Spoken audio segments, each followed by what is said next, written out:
மாண்புமிகு தமிழ்நாட்டினுடைய முதலமைச்சர் அவர்கள் தமிழகம் முழுவதும் முழுமையாக 100% கொரோனா நோயை ஒழிப்பதற்குண்டான பெருமுயற்சிகளை எடுத்து மிகச்சிறப்பான முறையில் நம்முடைய மாண்புமிகு முதலமைச்சர் அவர்கள் செயல்படுத்தி கொண்டிருக்கின்றார்கள். அந்த வகையில் இன்றைக்கு வருகின்ற 12/9/2021 நாளன்று காலை 7 மணியிலிருந்து மாலை 7 மணி வரை 20 லட்சம் மக்களுக்கு தடுப்பூசி போடுகின்ற மெகா தடுப்பூசி முகாம்களை நடத்துவதற்கு மாண்புமிகு முதலமைச்சர் அவர்கள் ஆணை பிறப்பித்திருக்கிறார்கள்.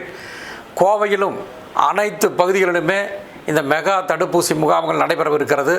அந்த மெகா தடுப்பூசி முகாம்களில் கோவையில் இருக்கக்கூடிய அனைத்து தரப்பு மக்களும், சமூக ஆர்வலர்களும், தன்னார்வலர்களும், இளைஞர் பெருமக்களும் பொதுமக்களிடத்தில் மிகப்பெரிய ஒரு விழிப்புணர்வை ஏற்படுத்தி பெரும் அளவில் இதுவரைக்கும் யார் யார் ஊசி போடாமல் இருக்கிறாங்களோ அவர்களை எல்லாம் இந்த கொரோனா மெகா தடுப்பூசி முகாமில் பங்கெடுத்து அவர்கள் ஊசி போடுகின்ற வகையில் ஒரு விழிப்புணர்வை ஏற்படுத்த வேண்டும்.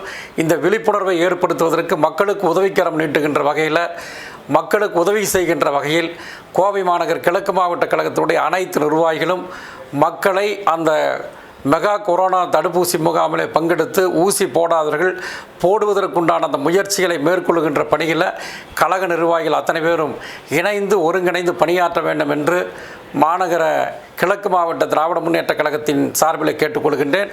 அதே போலவே இதுவரைக்கும் ஊசி போடாமல் இருக்கக்கூடிய அனைத்து தரப்பு மக்களும் இந்த முகாமை பயன்படுத்தி கொண்டு மாண்புமிகு முதலமைச்சர் அவர்கள் ஏற்படுத்தியிருக்கக்கூடிய இந்த முகாமிலே பங்கெடுத்து நீங்கள் பயன்பெற வேண்டும். முற்றிலும் கொரோனாவை நாம் ஒழிப்போம் என்ற உறுதியினை நாம் ஏற்போம் என்று கூறுகின்றேன்.